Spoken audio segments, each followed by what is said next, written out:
ხათუნა ექიმო, ორიოდე სიტყვით რომ გვიამბოთ ტრავმული ფრჩხილის შესახებ. მოგესალმებით, დღეს ვისაუბრებ ტრავმული ფრჩხილის შესახებ. ფრჩხილის ფირფიტაზე ტრავმა შესაძლოა განვითარდეს როგორც მძიმე საგნის დაცემით, ასევე ხშირი შემთხვევები არის კარებში მოყოლების შემთხვევა, განსაკუთრებით მტკივნეული და ტრავმული არის, როდესაც მანქანის კარებში გვხვდება თითი. უმეტესად ხელის ფრჩხილი მზიანდება ასეთ შემთხვევაში და ფრჩხილის ფირფიტა, ფრჩხილის საწოლი და ფრჩხილის საზრდელი ზონაც იღებს ასეთ შემთხვევაში ტრავმას.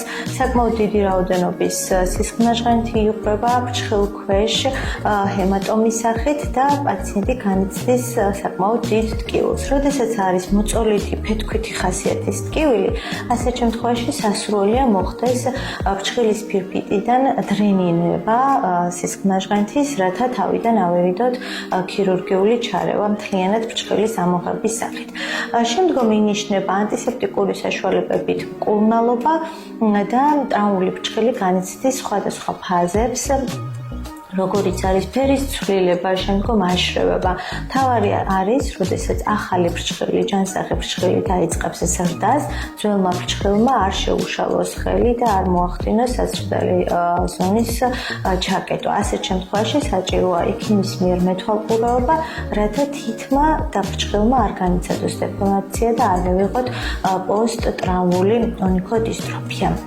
ასევე ხშირად ხდება, როდესაც მცირე μικრო ტრავმებს ხებულობ პერმანენტულად. ეს უმეტესად ხდება, როდესაც არასწორად მორგებული ფეხსაცმელი გვაცვია და მცირე დაზიანებებს ვიღებთ უმეტესად დიდი თითის ფრჩხილზე.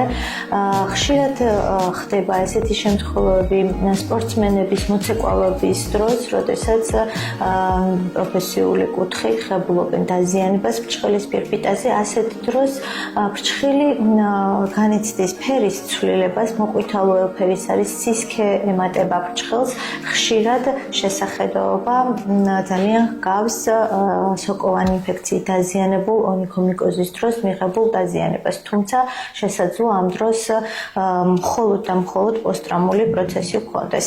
ასეთ შემთხვევაში აუცილებელი არის ექიმის მიერ მეთვალყურეობა, რათა სწორად სიმპტომურად მოხდეს მკურნალობა და თავიდან ავირიდოთ შემდგომი გართულებები ბაქტერიული თუ სოკოვანი ინფექციით მიღებული დაზიანებები.